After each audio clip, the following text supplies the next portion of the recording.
Саламатсыздар ма, құрметті оқушылар? Мен Тутиев Медет Ыбырайұлы бүгін сіздерге қазақ тілі пәнінен сабақ жүргіземін. Бүгінгі біздің сабақтың тақырыбы маған қазақ әндері ұнайды. Сабақтың мақсаты тақырып бойынша нақты ақпаратты анықтау. Мәліметтерді жинақтай отырып, тақырып бойынша тапсырмаларды жасау.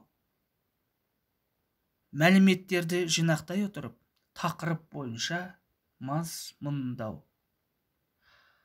Ал енді құрметті оқушылар, іске сәттеп, бірінші тапсырмаға көшсек. Бұл жерде берілген слайдтағы әншілерді анықтап жазуларыңыз керек.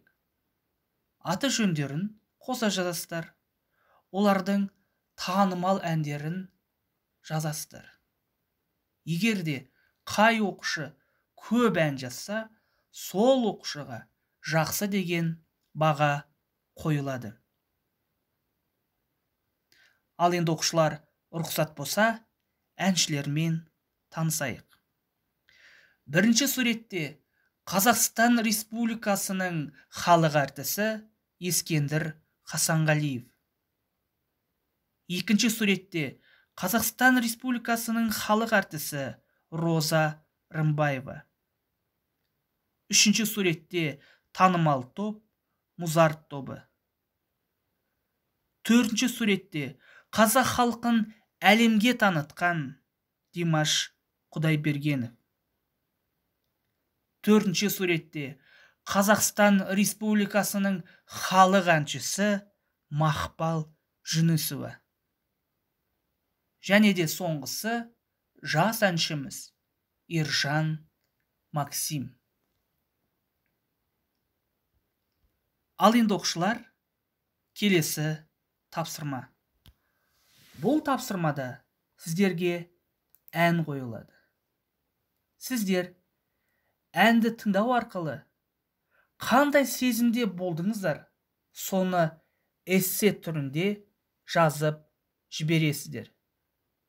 Эссе көлемі 100-150 сөз.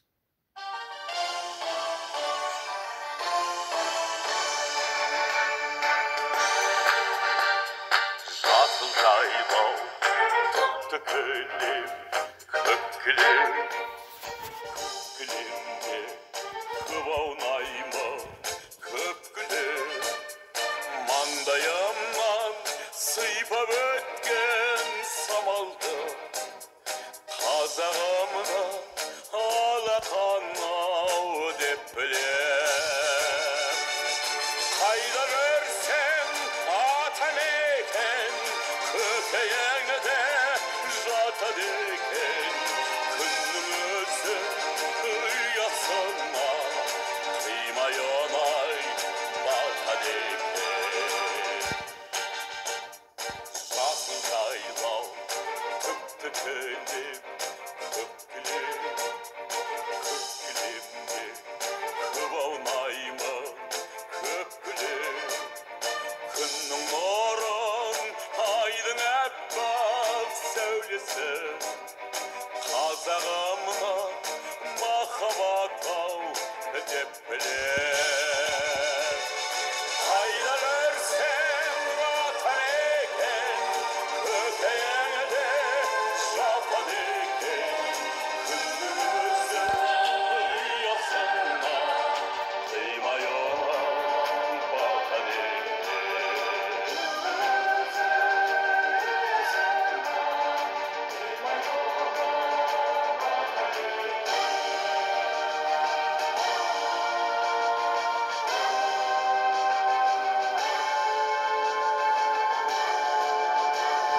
Жасыл жайлау, көкті кілем, көк кілем, көк кілемде көп аунаймын, көк кілем.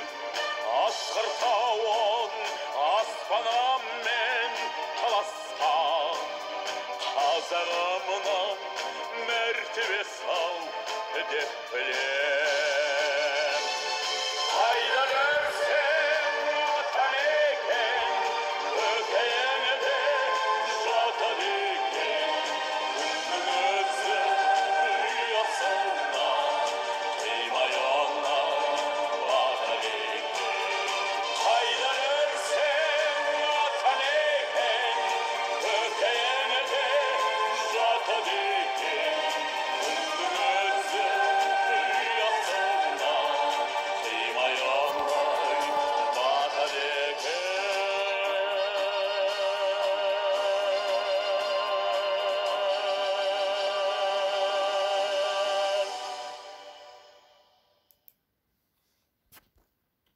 Ал енді сөздікпен жұмыс.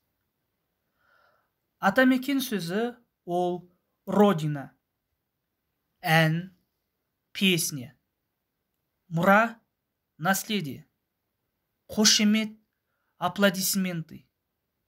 Осы уақытқа дейін до настоящего времени көңіл күйі, настроение, сезім, чувство, ұнайды, нравится. Ал енді оқушылар, келесі мәтінмен жұмыс. Сіздерге мәтін үйге беріледі.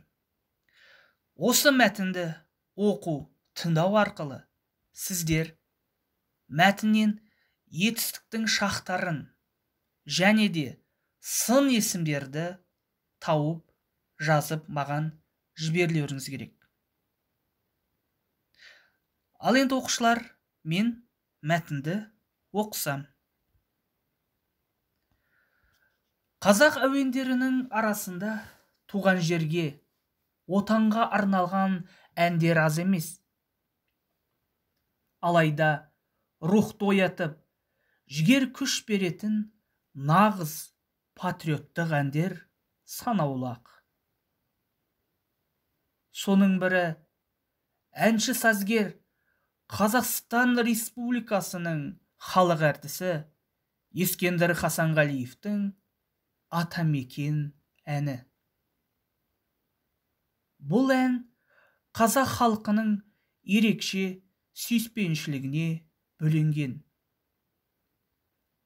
Ән басталған сәтте-ақ барлық қазақ жатқа айтып, қосыла жөнелетін бірегей әндердің бірі. Бар қазақ баласының аузында жүрген Атамекен әні 1970 жылы дүниеге келген. Ескендір Хасанғалиев шетелдерде гастрольдік сапарлармен жүрген кезде елді сағынып, туған өлке Атамекен туралы ән жазуды қолға алады. Ұзақ толғаныстардан кейін ән әуені жазылады. Әуен дайын болған соң, Ескендір Хасанғалиев әннің сөздерін жазуды ақын Қадыр Мырзалиге тапсырады. Дайын болған ән Республика сарайында өткен кезекті үлкен концертте орындалады. Ән бірден халық сүйіспеншілігіне бөленді. Қазақ жерінде емес, шетелдерде де танылды. 1970 жылы Ескендір Хасанғалиев Қазақстанның өнер делегациясымен бірге Швеция еліне барады. Стокгольм қаласында өткен концертте Атамекен әнін шырқаған Ескендір Хасанғалиевке жергілікті халық үлкен қошемет көрсетеді. Концерт аяқталған бойда әншіге қандас бауырлар келіп, Атамекен әні туралы шынайы лебіздерін білдіріп, көздеріне жас алған екен.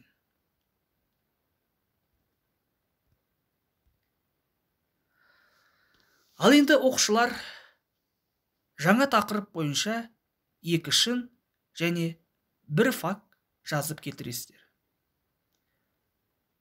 Қай жерде жалған факт айтылғанын табып маған жазасыздар.